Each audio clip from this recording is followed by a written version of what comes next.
The chandelier above the grand salon of Ashenvale Hall had 500 candles, and every single one of them seemed to burn directly into Isadora Calloway's face the moment her husband's voice cut across the music.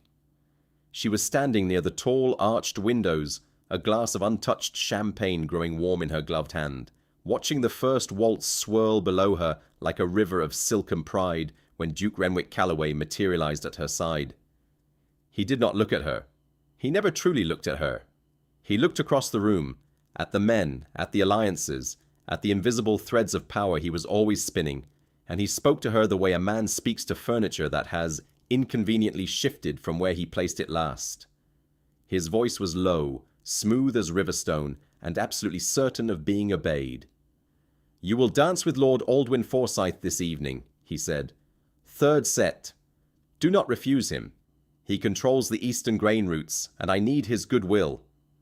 He finally glanced at her briefly, the way a man checks that a door is closed. "You understand?" It was not a question. Isadora's fingers tightened on the champagne flute. Lord Forsyth was 63 years old, with wet eyes and a habit of letting his hand rest somewhere on a woman's body that it had no business resting. She had danced with him twice before, at Renwick's insistence. The first time, she had come home and sat on the edge of the bathtub for an hour. The second time, she had not sat anywhere. She had simply gone still inside, like a candle flame when the window closes. And now it was the third time. Except something was different tonight. Something she had not yet named was different. The grand salon of Ashenvale Hall was the most powerful room in the county of Halvanmere.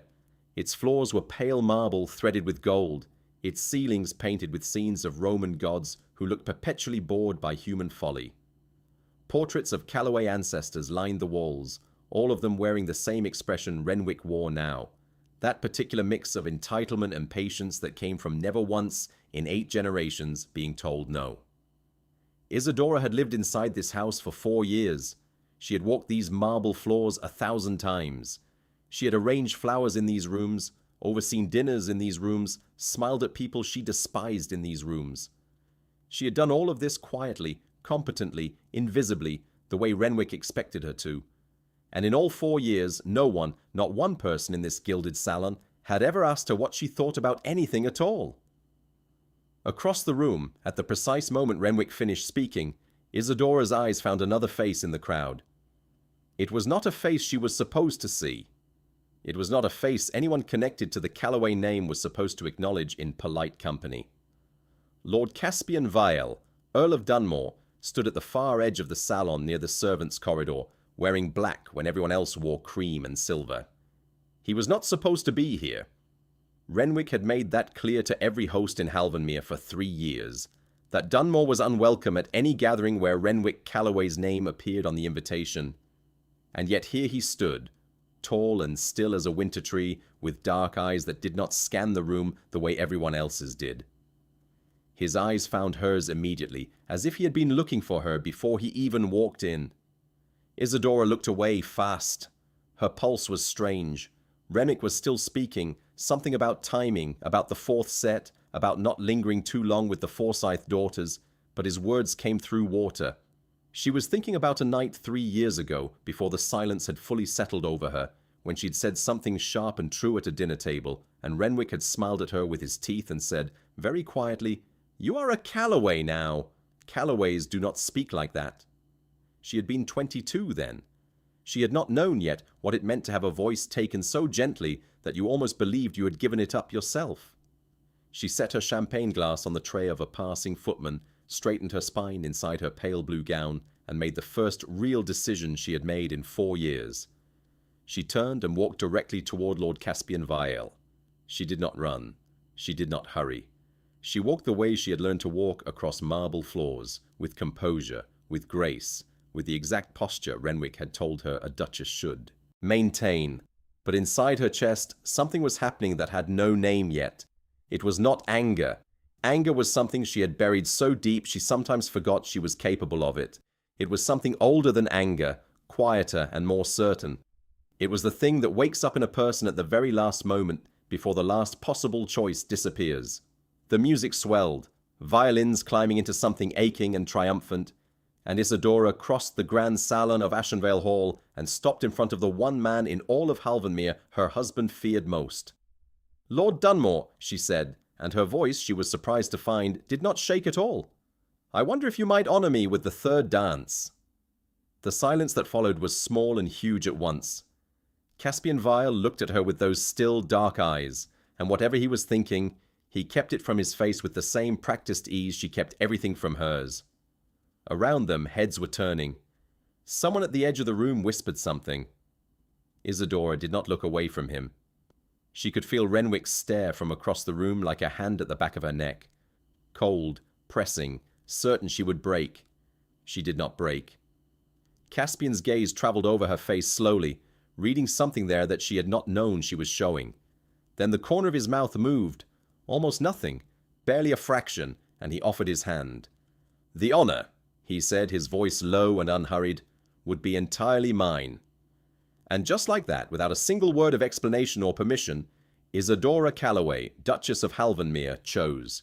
4 years and 3 months before the night in the Grand Salon, Isadora Calloway had been Isadora Marin, the second daughter of a wool merchant in the small market town of Gelwick.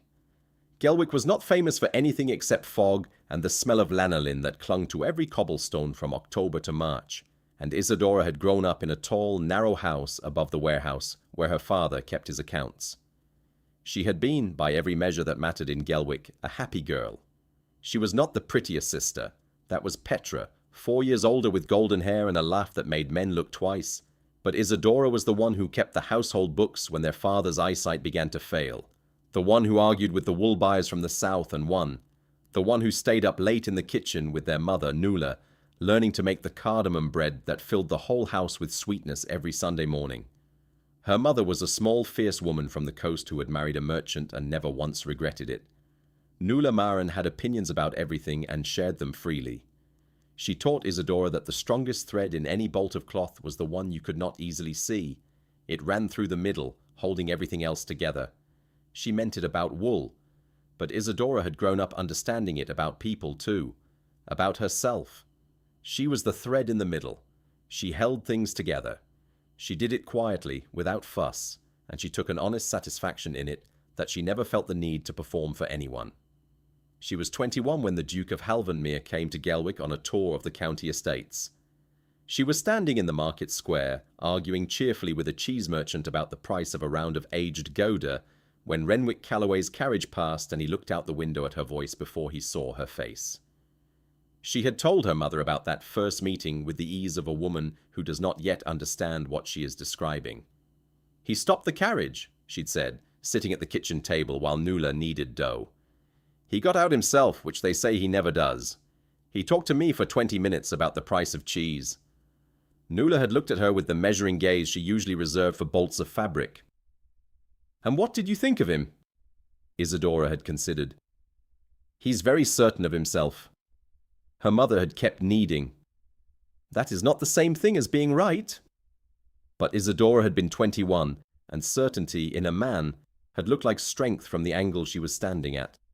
She had not yet learned all the shapes that control can take when it dresses itself carefully. Renwick had courted her with the same precision he brought to estate management. He had been respectful, formally attentive, never cruel. He had sent letters that were intelligent and considered. He had met her father and spoke to him as an equal, which her father, a proud man who was aware of every class difference in every room he entered, had been quietly moved by. He had told Isadora, in the garden of her father's house, that he admired her mind, that he needed a wife who was capable, that he did not want a decoration, he wanted a partner. She had believed him because he had said it without smiling, and she thought that meant it was not a performance. She had not understood then that some men are most dangerous when they believe they are telling the truth, when control looks, to the person exercising it, exactly like care. The wedding had been in the spring, in a small chapel in Gelwick, because Isadora had asked for that and Renwick had said yes. Her mother had cried in the front pew, but her eyes when she looked at Isadora had been watchful rather than simply happy. Petra had served as her attendant, radiant in soft rose, and had squeezed Isadora's hand too hard right before they walked into the chapel. "Remember who you are," Petra had whispered. Isadora had smiled. She had thought she knew what that meant. The first year of the marriage had been not bad. She needed to be honest with herself about this, even in memory. It had not been bad. Renwick was not violent. He was not cruel in the obvious ways. What he was, very quietly and very completely, was a man who had decided what a duchess should be, and who understood Isadora's kindness and capability as the raw material for building exactly that. By the end of the first year, she had stopped arguing with the estate steward when she thought he was wrong because Renwick had told her, gently, that it unsettled the household hierarchy. By the second year, she had stopped writing the long letters she used to write to Petra because they always seemed to arrive at inconvenient moments, and Renwick had mentioned once that he found it difficult to concentrate when she was in the study. By the third year, she had stopped keeping her own accounts, which she had been doing since she was 16, because Renwick had assigned that to his secretary and told her she deserved to rest from it.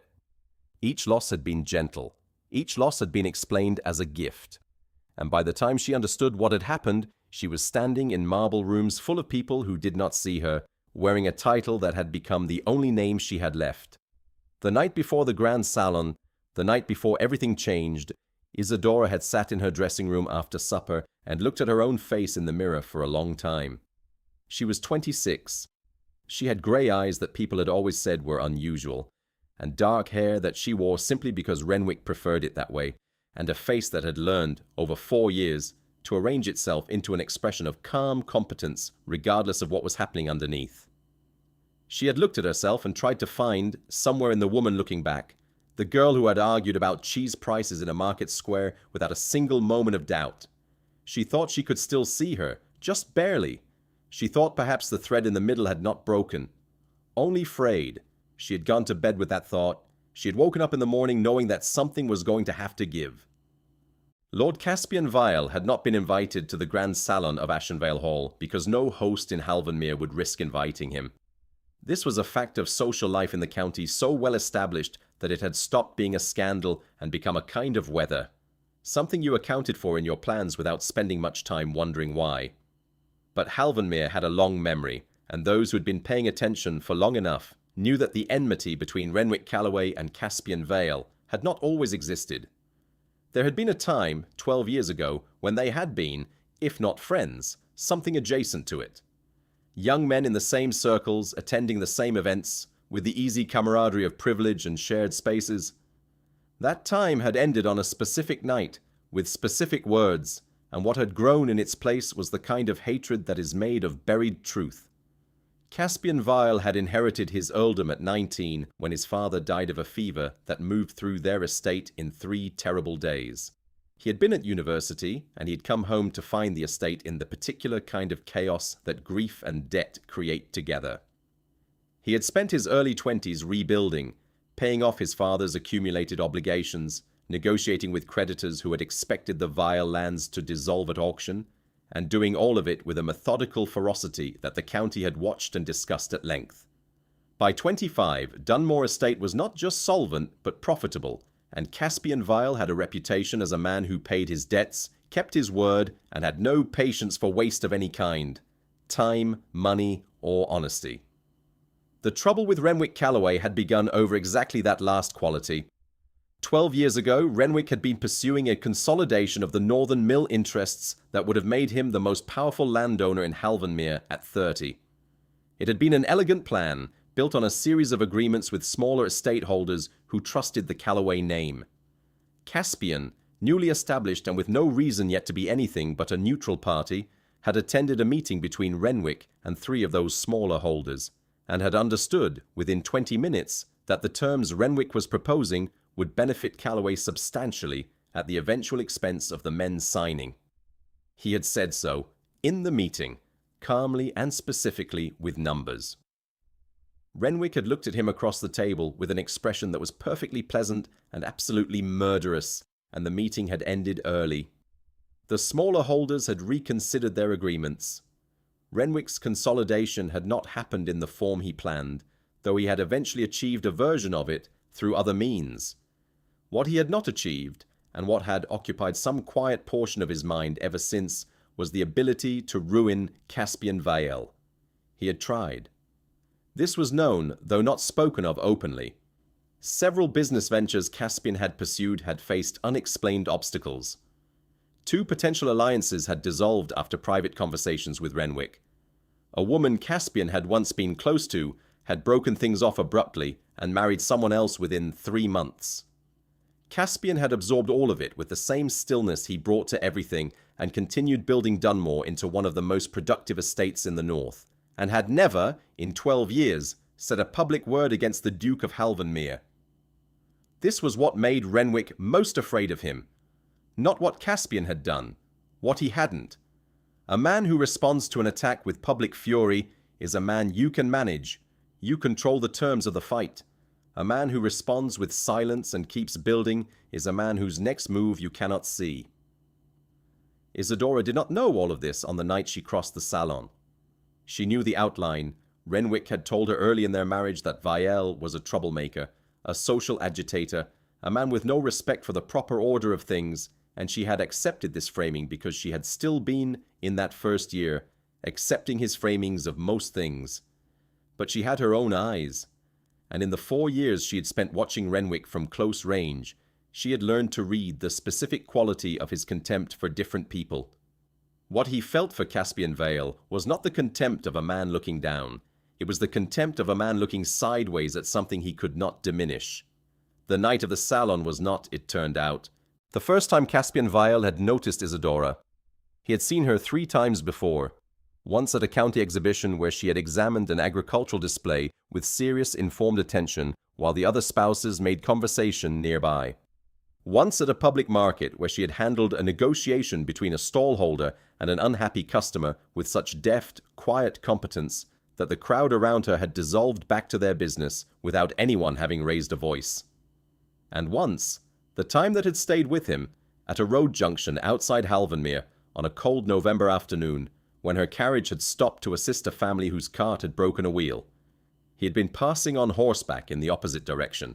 He had watched her step down from the carriage without hesitation in her good traveling clothes and direct her driver to help lift the wheel and speak to the family's youngest child, a girl of about 6, frightened and crying, with the kind of gentle attention that you cannot manufacture. He had not known, on any of those 3 occasions, what to do with what he had observed. She was Renwick Calloway's wife. She was, by all appearances, exactly what she seemed, a capable, quiet woman living inside a life that had been arranged around her rather than by her. He had not planned to appear at Ashenvale Hall. He had been invited by the host's younger brother, who was not aware of the full history between the families and who had thought it a minor social kindness. Caspian had very nearly declined. Something had made him say yes. He was, standing in the salon in his black coat when she crossed the marble floor toward him, only beginning to understand what that something had been. The third set of the evening was a Viennese waltz. Quick, formal, no room for conversation if you followed the steps correctly. Isadora had been doing everything correctly for 4 years. She did not do it correctly now. The moment Caspian Vielle placed his hand at the small of her back, and they took their opening position on the floor, she was aware of Renwick's stare like a physical object pressing against the side of her face.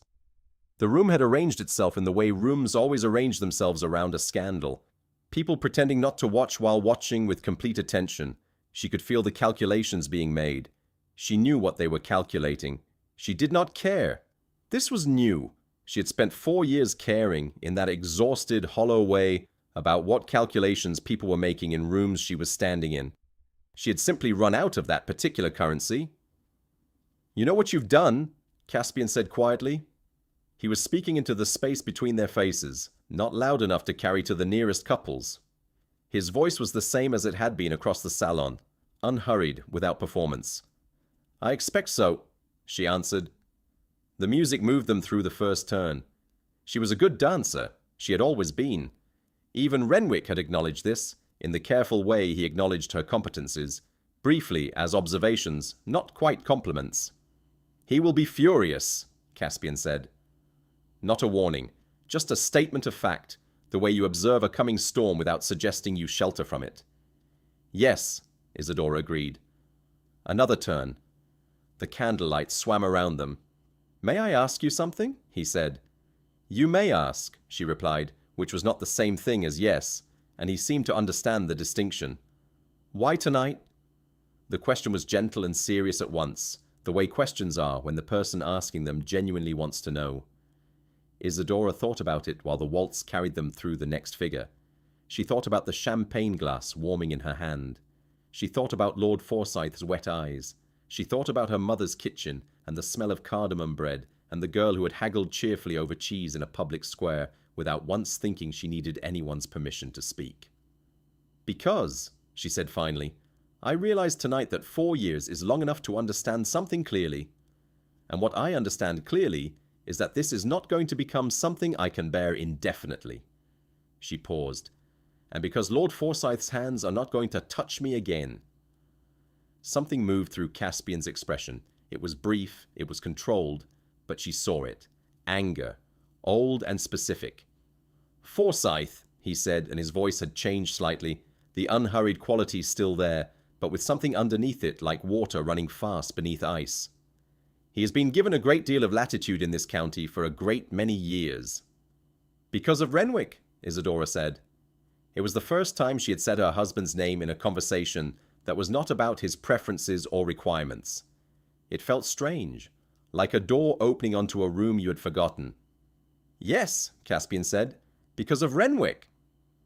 The waltz moved them through the final passage. They were not looking at each other now in the social performance sense, not the polite dance partner gaze of two people following convention. They were looking at each other the way people look when they are having an honest conversation, and they know it, and that honesty has a weight that neither of them has felt in a long time. Renwick found her at the precise moment the music ended. He appeared at the edge of the dance floor with a smile that no one at a distance would have recognized as anything other than pleasantly formal. He put his hand on Isadora's arm and excused them both from the floor with practiced grace. He was very good at this. He had always been very good at making private things look like nothing at all. They walked together into the corridor outside the salon, and his hand on her arm shifted in a way that was technically still just an escort, but that communicated with perfect clarity the degree of his displeasure. "You will explain yourself," he said when they were out of earshot. His voice was very quiet. Isadora looked at his profile, the sharp jaw, the controlled mouth, the eyes that were already doing the mathematics of consequence, and felt, for the first time in 4 years, something very close to calm. "I danced with Lord Dunmore," she said, "because I wished to." "You will not wish to again," Renwick said. They had reached the end of the corridor, where a tall window looked out over the dark gardens. He stopped her there, still with the formal positioning of a man simply having a private word with his wife, but his eyes were not formal at all. "You embarrassed me in front of every important person in this county." "You were going to give me to Lord Forsyth," Isadora said. The word give had not been in her vocabulary until it came out of her mouth just then, but once it was out, she recognized it as exactly accurate. "It was a dance," Renwick said with precise contempt. "A social obligation that I required of you." "Yes," she said, "and I am telling you that I will not meet that particular social obligation again." The silence between them had a new quality. She had never said no to him before. Not once. Not plainly. They both understood that something had shifted, and neither of them knew yet what it would become. She returned to the salon alone, leaving him in the corridor. She could feel his eyes on her back. She did not turn around. Across the room, she found Caspian Vial's gaze without looking for it. He was standing near the windows again, his expression giving nothing away, but his eyes tracking her across the room with attention he did not bother to conceal. She looked at him for a moment. Just a moment. Then she found her seat at the table reserved for the Calloway party, arranged her skirts, accepted a glass of wine from a footman, and sat very still and very upright in a room full of watching people while the music started again for the 4th set. She did not feel afraid. This perhaps was the most surprising thing of all. She had expected fear. What she felt instead was the specific, terrifying clarity of a woman who has finally stopped pretending. The carriage ride home from Ashenvale Hall was 22 minutes long. Isadora had counted carriages many times in her married life, learned their rhythms as a kind of compass, how long before they were home, how long before she would have to arrange her face for the household staff, how long she had left alone in the dark to be whoever she was without performance. Tonight she sat on her side of the carriage and Renwick sat on his, and neither of them spoke for the full 22 minutes, and the silence was the loudest thing she'd heard in years. When they reached Halvanmere House, Renwick went directly to his study. Isadora went to her rooms.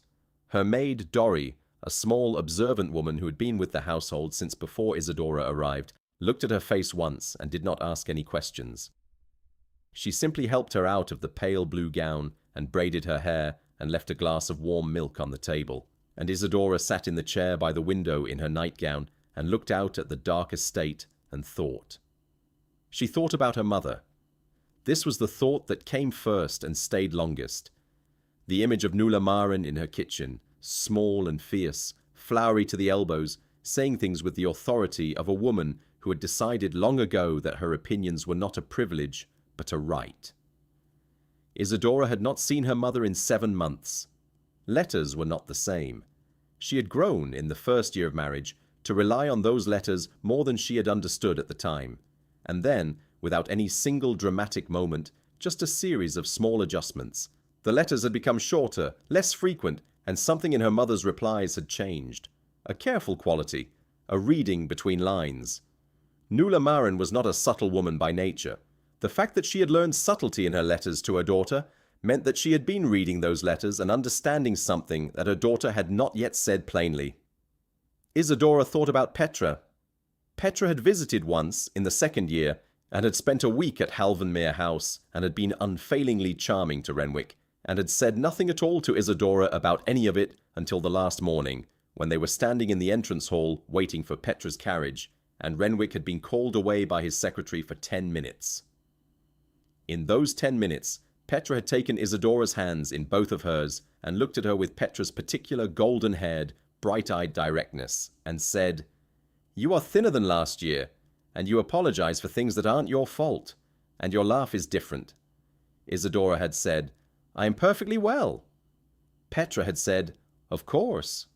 And then Renwick had come back, and Petra had smiled beautifully at him, and they had said their farewells, and Isadora had stood at the top of the steps and watched her sister's carriage drive away down the long avenue and felt, for the first time, properly frightened. Now, sitting by the window in the dark, Isadora understood that the fear had been right, but that she had applied it incorrectly. She had been afraid of what Renwick might do. She should have been afraid of what she might become if she stayed as she was. She had been, very quietly and very slowly, disappearing. Not in any way that a doctor could measure or a court could document.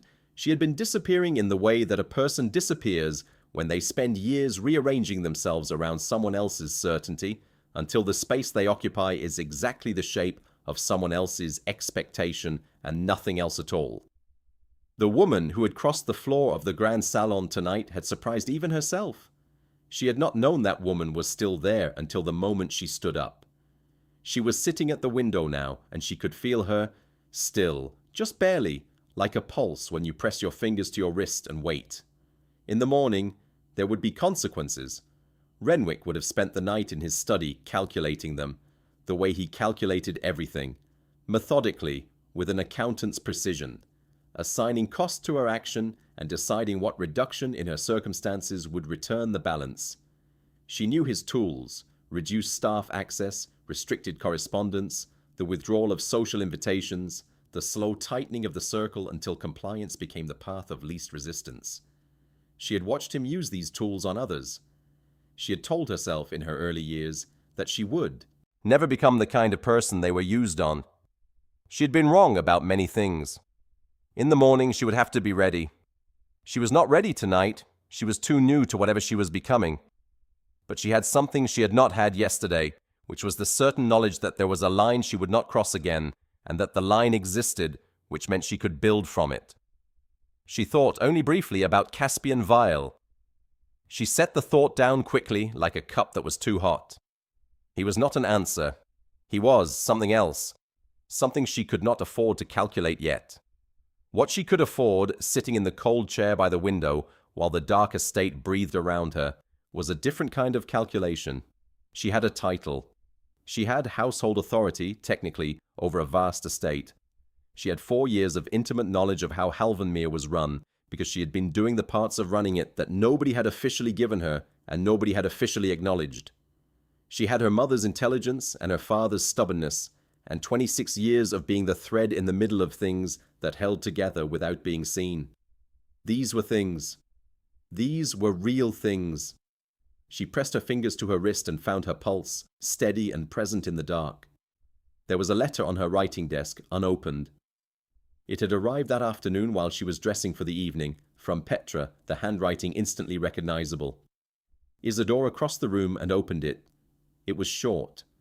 Petra's letters had become short in recent years, careful and brief in the way that something is brief when the writer is not sure who else might read it.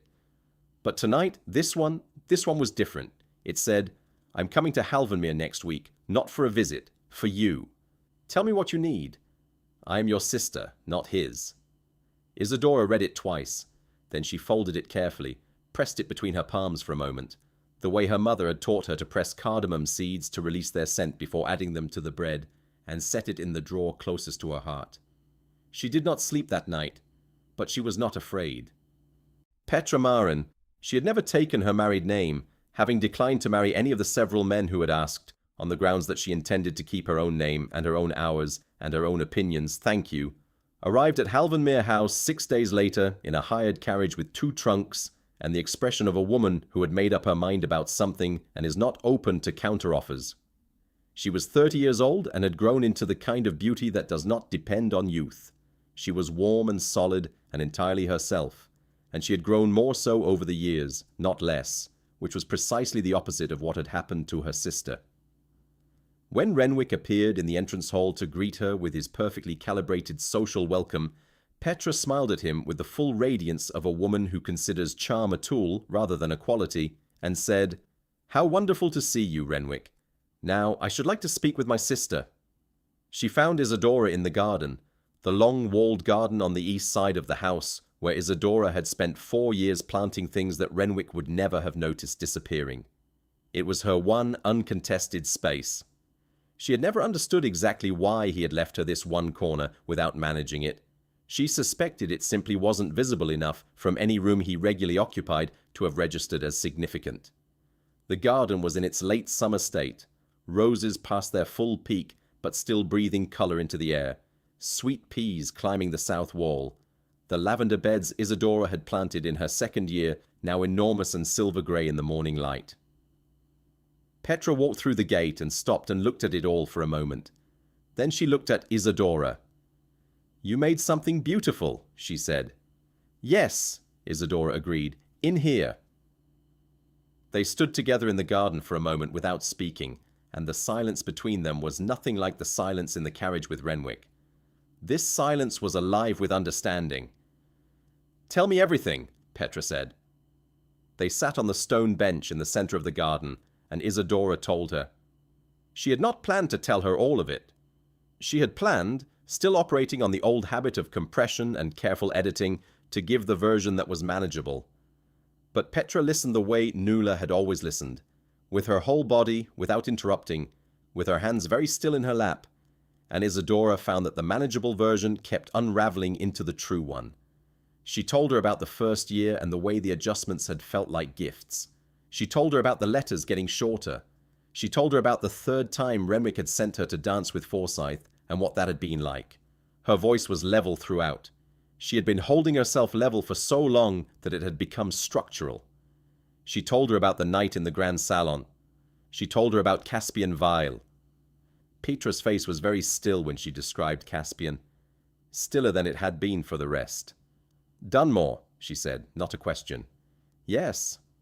"You know his reputation." "I know Renwick's account of his reputation," Isadora said. "They are not necessarily the same document." Petra looked at her for a moment, then made a sound that was almost a laugh. Not amused, exactly, but recognizing. "No," she said. "I suppose not." She stood up from the bench and walked to the sweet peas, running her fingers along the climbing stems. "What happened after the dance?" She listened carefully while Isadora described the corridor, the 22 minutes of silence in the carriage, the morning after. "Has he done anything yet?" she asked. "Smaller things," Isadora said. "Staff arrangements. The household correspondence now goes through his secretary. My riding privileges have been reorganized." "Reorganized?" Petra's voice was dry as sand.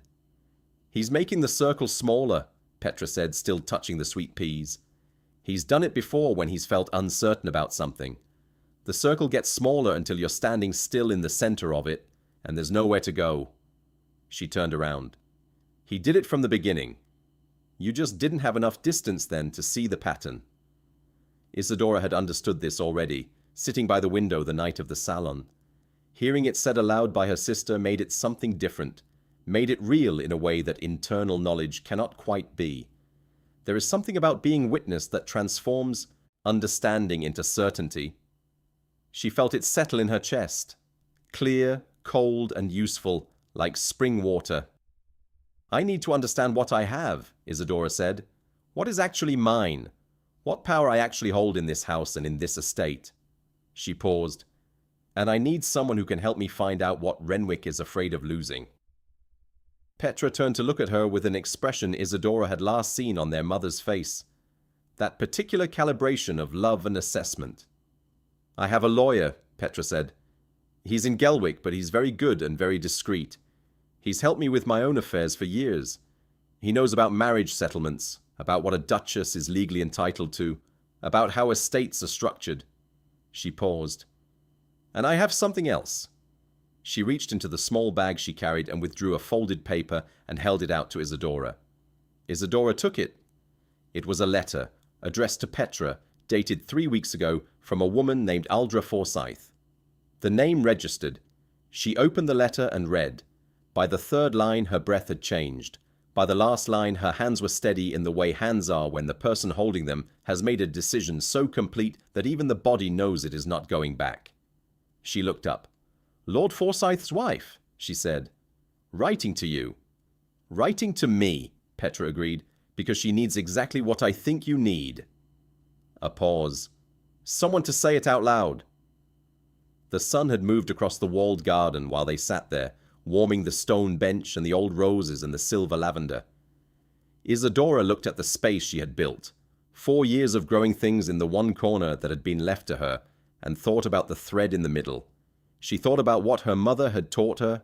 The thread you cannot easily see is the one holding everything together. She had spent 4 years being that thread for Renwick's household, invisible and essential and unacknowledged. She was about to stop being invisible.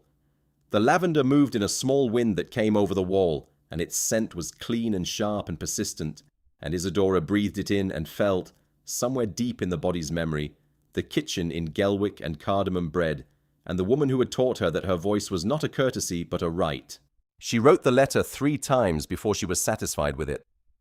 The first draft was too careful, full of the qualified hedged language she had learned to use in 4 years of navigating Renwick's sensitivities. She recognized it for what it was and threw it into the fire. The second draft was too much the other direction, sharp with 4 years of accumulated pressure, angry in ways that were true but not useful. She folded it and burned it too and stood for a moment at the fireplace watching the paper curl and blacken, reminding herself that what she was doing needed to be clear and direct and free of performance in either direction. The third draft was 2 paragraphs. It said that she had observed Lord Dunmore's character at the Grand Salon, and in the wider record of how he had conducted himself over 12 years in the county. It said she believed they might have interests in common that were worth discussing. It asked whether he would be willing to correspond. It was signed with her full name, without title.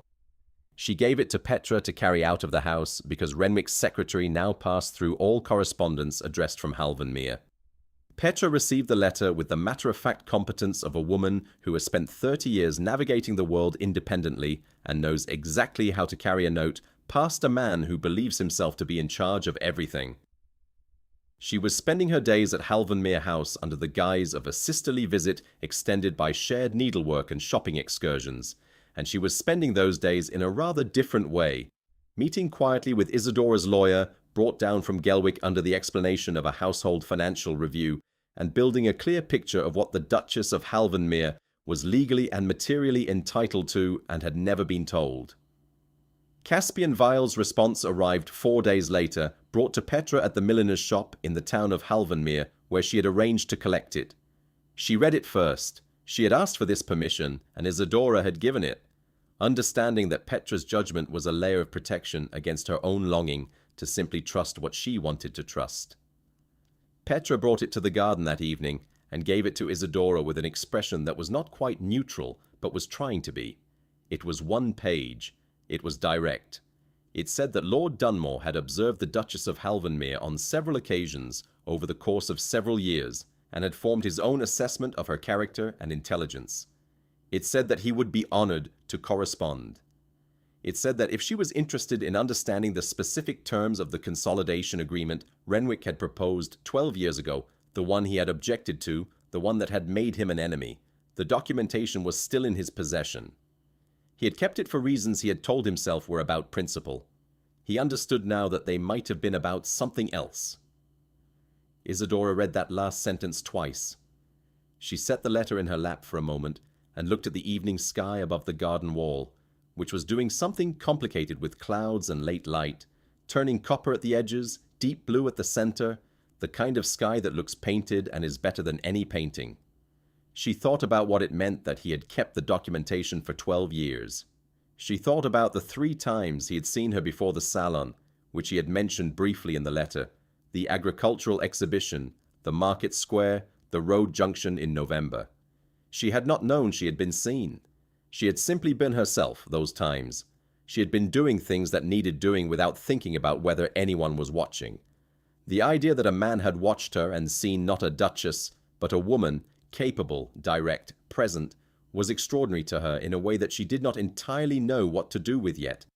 She did not let herself go further down that road right now. She folded the letter and put it with Petra's in the drawer closest to her heart. What mattered tonight was the documentation.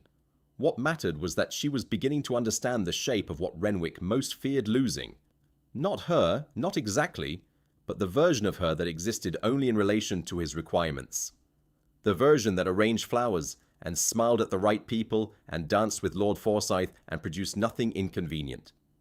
She was beginning to build the other version, the one that had always been there, the thread in the middle. She had begun to pull it free of the weave, slowly, carefully, with the patience of someone who knows that you cannot rush these things or the whole cloth tears. Renwick had dinner with 3 members of the county council that evening, a regular arrangement, Thursdays, the kind of meeting that happened in the dining room and produced decisions that were never written down as decisions, but were nonetheless completely binding. Isadora presided over the dinner with the grace and efficiency that had made her, in the county's estimation, an impeccable duchess. She directed the courses, managed the conversation skillfully enough that the gentlemen all left feeling that they had said exactly what they intended and been perfectly understood, ensured the wine was what it should be at every stage, and gave Renwick no conceivable social cause for complaint. She did all of this while thinking, behind the pleasant surface of her face, about Aldra Forsyth's letter to Petra, and about the documentation in Dunmore, and about the lawyer from Gelwick who had found in the household accounts 3 specific things that Renwick's secretary had apparently not expected anyone qualified to notice. After dinner, when the guests had gone and Renwick had retired to the study and the house had settled into its nighttime silence, Dorry came to Isadora's rooms with a small package, given to her, she said, by one of the undergardeners who had received it from a rider at the service gate. Inside was a rolled document tied with plain string, and a single note card with 4 words in a precise, controlled hand, "For when you're ready." Isadora unrolled the document carefully. It was a complete copy of the proposed consolidation agreement from 12 years ago, annotated in the margins in a hand she was just beginning to recognize. She read it by candlelight, slowly, with the focused attention she had brought to her father's accounts when she was 16, and learning to find the number that told the true story. She found it by the 3rd page. She sat very still for a moment. Then she began to read it again from the beginning. The document was 53 pages long. Isadora read all of it, twice, across 2 evenings, by the light of a candle she shielded from the gap beneath her door with a rolled towel. What she found in those pages was not a crime, exactly. Nothing that would be easily named in a court, nothing that a duke's lawyers could not have argued around with sufficient resources and time. What it was, precisely, was a pattern. A series of agreements framed as partnerships that had been constructed so that the benefits to the smaller estate holders were real in the first 5 years and fictitious thereafter, with the surplus quietly consolidating into the main Callaway interest. The language was elegant. The numbers were almost invisible in their complexity. She could see why the smaller holders had signed. She could see how it would have continued had no one stopped it. She could also see, now that she was looking for it, the same structural logic repeated in 3 subsequent agreements she recognized from the household documents Renwick's lawyer had stopped routing to her desk after the first year. She brought Petra's lawyer into the garden the following afternoon, under the pretense of discussing the garden's maintenance costs, and laid out what she had found. He was a small, quiet man named Severin, who wore his coat the same way every day and spoke with the precise economy of someone who had learned that words cost something and should be spent carefully. He looked at the documents she spread on the stone bench and was quiet for a long time. Then he said, "You understand what this means?" "I think so," she said. "Tell me your version." He told her. His version was more detailed than hers, but arrived at the same place. What she held was not just leverage. What she held was the specific evidence that the most powerful man in Halvanmere had built his dominance on a foundation that at least 3 families had been deliberately misled to help construct, and that one man had tried to stop it 12 years ago and had been punished for it ever since. "What can we do with it?" she asked. Severin adjusted his coat and looked at the lavender beds. "That depends," he said carefully, "on what you want." It was the first time in the context of any of this that anyone had asked her that. She had been asked what she needed, by Petra, by Caspian's letter, even by Dorry in the silent language of warm milk left on a nighttime table. But what she wanted was a different question, and it surprised her by having an answer she had not yet put into words. "I want to leave," she said. The words came out quietly, without drama, as plain as the fact they expressed. "I want to leave with what is mine by right. I want the 3 families who signed those agreements to understand what was done to them. I want Lord Forsyth to understand that his behavior in this county is known and documented and will not continue. And I want Renwick to understand." She paused, finding the exact true shape of it. That quiet does not mean ignorant. Severin nodded once, the small, precise nod of a man filing information in the correct location. "The marriage settlement," he said, "contains provisions that your husband's solicitors appear to have assumed you were unaware of. The property in Gelwick that your father signed over as part of the arrangement, the warehouse and the attached parcels, was incorrectly categorized. Under the strict terms of the settlement language, it remained your personal property throughout the marriage and was not transferable without your signature." He paused. "You did not sign anything." "No," Isadora said. "I was never asked." "No," Severin agreed, which is either an oversight or a deliberate choice. Given the pattern of other oversights in your household correspondence management, I would not characterize it as the former. Something cold and clean moved through Isadora's chest. She had known there was something. She had felt it in the way you feel a thread loose in the weave before you can see it. There it was. She wrote to Caspian that evening, a longer letter than the first, careful and specific. She explained what she had found in the document he sent and asked 2 questions, whether the 3 families from the original agreement were still in the county and whether he had remained in contact with them. She did not ask the thing she most wanted to ask, which was why he had kept the documents for 12 years, and why the 3 times he had seen her, he had looked at her the way he had, and what exactly the last line of his letter had meant. She was not ready to ask those things. She sealed the letter with plain wax, gave it to Petra, and went to bed and lay in the dark, and thought about what she was building and how carefully she needed to build it, and whether she was strong enough for what was coming. She thought she was. But more importantly, she thought that whether she was or wasn't, she was going to do it anyway. This was not bravery exactly. She had never been comfortable with the word brave, which seemed to her to imply that fear was not present, when in her experience the most important things were done with fear present, but simply not consulted on the decision. She was afraid. She was afraid of what Renwick would do when he understood what she knew. She was afraid of the long process of extracting herself from a marriage that had no dramatic cruelty to point to, only the slow, comprehensive erosion of a person over 4 years, which was harder to make legible than a single violent act. She was afraid of many things. She acknowledged them one by one in the dark, and then she put them aside not because they weren't real, but because the woman by the window the night of the salon had decided, and it was the truest decision she had made in years, and she was not going back. Caspian's response this time came within 2 days. He wrote that the 3 families were still in Halvanmere, 2 of them on reduced estates, struggling in ways they had spent years attributing to poor harvests and bad luck, rather than to a foundational agreement that had been designed to eventually fail them. The 3rd family had sold their estate 6 years ago to meet debts they could not account for. He had remained in careful contact with all of them. He wrote that he had been building a case methodically for nearly a decade, not fast, never in a way that would give Renwick a visible target to strike at, but steadily, the way you dig a channel for water that will eventually have to go somewhere. He wrote that he had been waiting for something. He did not say what. And then, in the last line of the letter, in that precise, controlled hand, "I've been waiting, I understand now, for you to find it first." Renwick chose the occasion himself. He announced it at breakfast 3 weeks after Petra's arrival, with the composed authority of a man who has thought through every variable. There was to be a harvest convocation at Halvanmere House, the largest annual gathering of county landowners and their families, a tradition stretching back 4 generations of Calloways, hosted always on the last Saturday of September.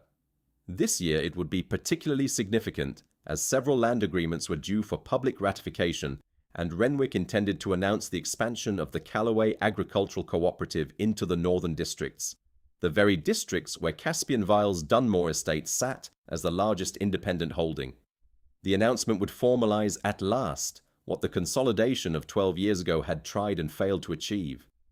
He looked at Isadora across the breakfast table when he said it, with the particular calm of a man laying a card he is certain of. "I expect you to be at your best," he said. Petra, eating toast beside Isadora, did not move a single muscle in her face. She continued buttering her toast with the serene attention of a woman whose thoughts were nothing but bread and butter. Isadora met Renwick's eyes across the table and said, "Of course." 2 words. The currency of 4 years' practice. But she was writing Caspian a letter in her head as she said it, and by mid-morning it had been carried out of the house in Petra's bag.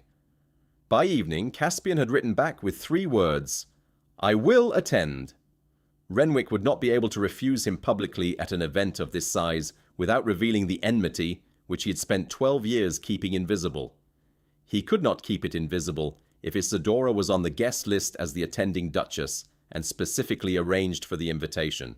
Which she was. Which she did. These were the kinds of things you could do, it turned out, when you were the woman who ran the household and had simply never been acknowledged for it. In the week before the convocation, Isadora did 4 things.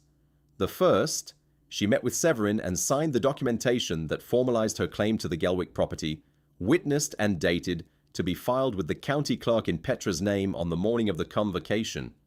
The second, she wrote personal letters to the 3 families whose estates had been eroded by the original agreement, not explaining everything yet, but asking them to attend the convocation and to speak with her before the formal proceedings began. The third, she sent a copy of the annotated consolidation documents to the office of the county's senior magistrate, under Severin's name, with a cover letter that asked for review. And the fourth, she went to the garden and cut a small bunch of lavender and cardamom herbs and pressed them between paper in the letter she wrote to her mother in Gelwick, telling her truly for the first time in 4 years what was happening and that she was well and that she was coming home one way or another. The morning of the convocation, Halvanmere House filled slowly with the most important people in the county. They arrived in carriages and on horseback, filling the long avenue with the specific kind of noise that power makes when it gathers in one place, confident, overlapping, slightly too loud. The household, under Isadora's direction, managed it all with the invisible efficiency of a well-run machine. She stood at the entrance in deep green silk, her hair simply dressed, her spine straight, and received guests with the grace of a woman completely in command of herself and her house. Renwick stood beside her, correct and formal and pleased. She could see his pleasure in the event, the particular satisfaction of a man watching his plans assemble themselves, and she held her smile in place and felt the morning move around her like a river. Caspian arrived at 11.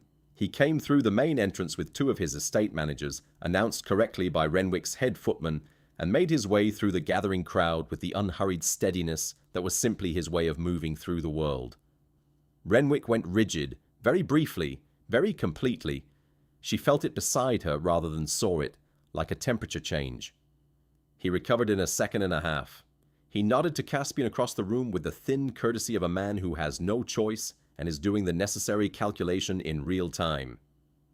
Caspian's gaze found Isadora's. He was wearing dark blue today, not black. A small shift, she thought, away from the armor of the Grand Salon and towards something else. He gave her the smallest possible acknowledgement, nothing that anyone could have named as anything but politeness. She gave him the same back. Inside her chest, something both tightened and steadied, like a string properly tuned. The formal proceedings began at 2 in the afternoon in the great hall. Renwick stood at the high table and opened the convocation with the practiced ease of a man who had done this many times, welcomed the assembled landowners, reviewed the seasonal business, built steadily toward the announcement he had planned. Isadora sat at his right hand, which was her formal position, and watched the room.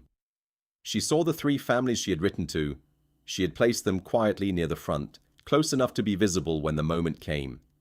She saw Petra at the far side of the room with Severin, who had received that morning the confirmation he had been waiting for from the county clerk. She saw Aldra Forsyth sitting with quiet, watchful eyes 2 rows behind her husband. She saw the magistrate's representative, arrived unannounced and seated near the back. She saw all of these things, and she breathed steadily. Renwick announced the expansion of the cooperative into the northern districts with the confidence of a man who does not expect interruption. He explained the terms, generously framed as always, specific benefits in the first 3 years clearly articulated, the longer structure elegantly obscured. He named the northern estates that would join the arrangement. He named Dunmore last, and paused there, looking directly at Caspian with the satisfaction of a man settling an account. There was a silence in the room that was almost anticipatory. Then Isadora stood up. She had never stood up at this table. In 4 years of convocations, she had sat at Renwick's right hand and contributed nothing to the proceedings, because that was the role. She stood up now and the room went completely still. "Forgive me," she said, and her voice carried through the great hall the way voices do when the room has gone quiet and the speaker has nothing to fear. "Before we proceed, I would ask the assembled landowners to hear a matter of recorded county business." She looked at Severin, who stood and walked to the front of the room with the annotated documents under his arm. She looked at the 3 families she had written to and saw them straighten in their seats. She looked at Renwick, whose face had done something she had never seen before, gone blank in the specific way that faces go blank when the ground has moved and the body has not yet told the brain what it knows. And then she looked at Caspian, just for 1 second, just long enough for him to see that she was not afraid, and he looked back at her with dark, steady eyes and something in them that was not yet any word she knew, but was very close to everything she had been reaching toward since the night she crossed the marble floor. Severin spoke for 37 minutes. He was precise and thorough and completely without drama, which was more devastating than any dramatic presentation could have been. He laid out the original consolidation agreement and its structural outcomes for the 3 families who had signed it. He laid out the pattern he had identified in 3 subsequent agreements executed under similar terms. He presented the documentation from the county clerk confirming Isadora's legal claim to the Gelwick property. He noted the presence of the magistrate's representative and indicated that a formal review had been requested. He did all of this in the same tone he might use to review garden maintenance costs, and the effect in the room was like watching a fire travel slowly and completely through dry grass.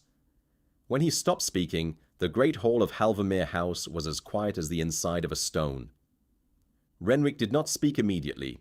He was a man who had been navigating difficult rooms for 30 years, and his first instinct was always to wait until he understood the complete shape of the thing before responding. But the complete shape of the thing was assembling itself in the room without his help, in the faces of the assembled landowners and the whispers that were beginning at the edges of the hall. And he understood. She could see him understanding it, see the precise moment it completed itself behind his eyes. That there was no version of this he had planned for, because he had not planned for Isadora. He had arranged very carefully for the woman he had made of her. He had not arranged for the woman she had been the whole time. He looked at her, finally, directly, across the high table where she was still standing in dark green silk with her spine straight and her grey eyes completely steady, and for the first time in 4 years, she saw him see her. "This is not the appropriate venue," Rennick said at last. His voice was controlled, his tone carrying the weight of a man accustomed to setting the terms of every room he entered. Several people shifted. He was still, even now, powerful enough that the room might defer to him if he pressed hard enough. Isadora had thought about this moment many times in the weeks of preparation, and she had understood that what mattered here was not argument, not drama, but a very simple, very clear thing that could not be qualified or reframed. "No," she said, "but it is the accurate one." She turned to the assembled landowners, men and women who had known her as the Duchess of Halvanmere for 4 years, who had accepted refreshments in her drawing rooms and the arrangement of her flowers and the competent, invisible labor of her presence without once truly seeing her. "I ask that this matter proceed through the correct channels," she said, "and that the proceedings be as transparent as any county business deserves to be." The 3 families she had written to spoke. Not loudly, not with anger. They were people who had spent years absorbing damage they could not explain, and they did not have the sharpness of fresh injury. What they had was something more durable, the quiet, tired certainty of people who have finally been handed the correct words for something they have long known to be true.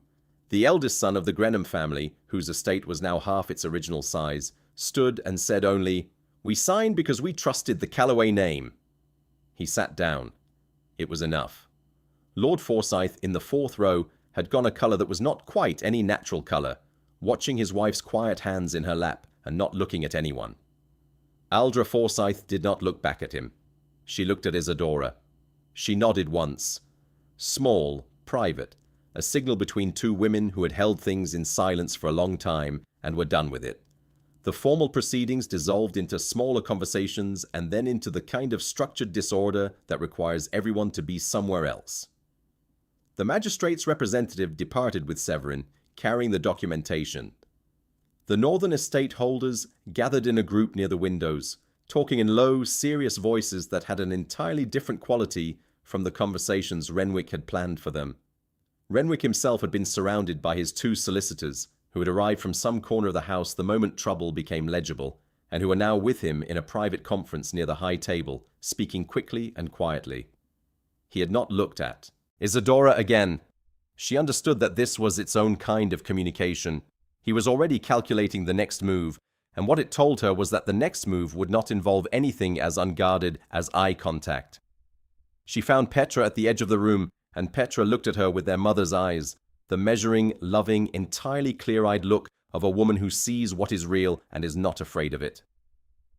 "Kelwick," Petra said quietly, "when you're ready." "Soon," Isadora said. They stood together for a moment. These 2 daughters of a wool merchant in the great hall of a duke's house, and the weight of everything they had held and everything they were putting down settled around them like dust after a long carried load is finally set on the ground. Isadora breathed in slowly. The lavender she had pressed this morning had left a trace of its scent on her fingers, and she was aware of it now, clean, sharp, persistent, as she was aware of Halvanmere House around her and how differently she was standing in it than she had stood in any room here since the first year of her marriage. She turned and found Caspian across the room without looking for him. He was standing near the entrance to the garden corridor, away from the solicitor conversations and the landowner clusters, watching her with the same steadiness he brought to everything. She walked toward him. No one tried to stop her, whether this was because everyone was occupied or because something in the room had shifted and they all understood it. She did not know and did not care. She crossed the floor and stopped in front of him, and they stood together for a moment in the light of the tall windows, and the September garden was visible through the glass. Roses, lavender, sweet peas still climbing the wall. "That took considerable nerve," he said. "You built the case," she replied. "Over 12 years. "You finished it," he said. "In 3 weeks. A pause. "Without finishing anything," she said quietly. "I would only have been trading one cage for another." He was very still for a moment. Then he said, No, I don't believe you would have. The formal dissolution of the marriage of Renwick Calloway, Duke of Halvanmere, and Isadora Calloway, née Maren, took 7 months. It was handled through the correct channels, with the specific documentation Severin had prepared and the legal claim to the Gelwick property as its foundation, and it was handled without public drama because Renwick's solicitors were experienced enough to understand that public drama, in this particular case, would benefit only one party. The county magistrate's office reviewed the consolidation documents and opened a formal inquiry, which would take considerably longer than 7 months and would produce consequences that would reshape the landholding arrangements of Halvanmere for a generation. 3 families began the process of renegotiating the terms of their agreements. Lord Forsyth resigned his position on the County Agricultural Committee, citing reasons of health, 6 weeks before his wife filed her own separate documentation with the county clerk. The county did not immediately understand what it was witnessing, but it was watching. Isadora drove to Gelwick in March, when the fog was still thick on the cobblestones and the wool warehouse smelled, as it always had, of lanolin and cold air. She drove herself in a hired carriage with 2 trunks, exactly as Petra had arrived at Halvanmere House 6 months before. Her mother was standing in the doorway of the tall, narrow house above the warehouse when the carriage pulled up, as though she had known exactly when it would arrive, which she had not, but which was simply the way Nuala Maren stood in doorways, as if she had been waiting the correct amount of time for precisely this. Isadora stepped down from the carriage without assistance, crossed the cobblestones and walked into her mother's arms, and the smell of the house came around her, wool and cold air, and from somewhere back in the kitchen, the warm ghost of cardamom bread. She stood in that embrace and felt 4 years begin to loosen in her chest, layer by layer, like a garment that has been worn too long in weather it was not made for. There is a letter, kept in a drawer in the study of Dunmore Estate, written in a hand that begins careful, and becomes something else by the last page.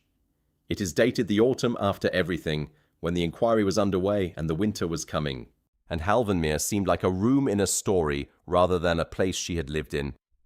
Caspian had written first, a letter that was, characteristically, direct and honest and free of performance. He had asked plainly whether she would permit him to visit Gelwick. She had written back at length, because she had her voice back now, and it came easily, and she wrote until she had said what was true. She wrote that she had spent 4 years in a marriage that taught her what it looked like when a man confused possession for love, and that she was not yet certain she could trust the difference from close range. She wrote that he had spent 12 years building a case that ultimately could not be completed without her, and she had spent 4 years accumulating the knowledge that ultimately could not be deployed without him. She wrote that this seemed like the beginning of something honest, which was more than most things could claim. She wrote at the end that the cardamom bread in her mother's kitchen was very good, and that if he came to Gelwick, Nuala Maren would feed him until he was uncomfortable and ask him direct questions that he would be expected to answer truthfully.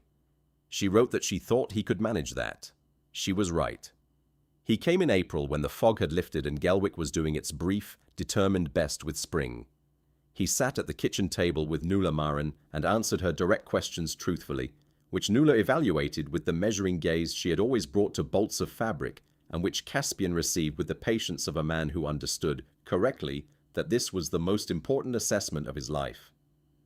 Petra came from her own house 3 streets over and ate at the table with them and made Caspian tell her, specifically, what he had observed at the agricultural exhibition and the market square and the road junction in November. And he told her, and she listened, and at the end she looked at her sister across the table and said nothing at all, but her expression was the one their mother wore when a piece of cloth was exactly what it should be, and the thread running through its middle was strong.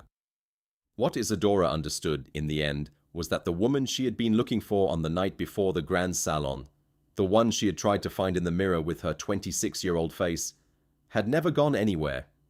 She had been there the whole time, in every careful observation, every true account kept in the household's margins, every garden planted in the one corner that was left to her, every letter to Petra that was briefer than it wanted to be, every moment she had felt the thread in the middle and known that it had not broken. She had been waiting, not for rescue. She was not a woman who had ever trusted rescue, and the word tasted wrong to her even as a category. but for the moment when the accumulated knowledge of 4 years and 26 years and everything her mother had ever taught her about threads and cloth, and the things that hold could be applied with both hands, freely by a woman who had remembered her own name. The Duke of Halvanmere had told her who she would dance with. She had chosen differently, and in the choosing she had chosen herself first. Everything else, the inquiry, the property, the families, the future, came after that. As it always does, as it must, the thread in the middle, the one you cannot easily see, the one holding everything together. The end. If this story moved you, drop a comment below telling us where in the world you're reading from. Your voice matters, it always did,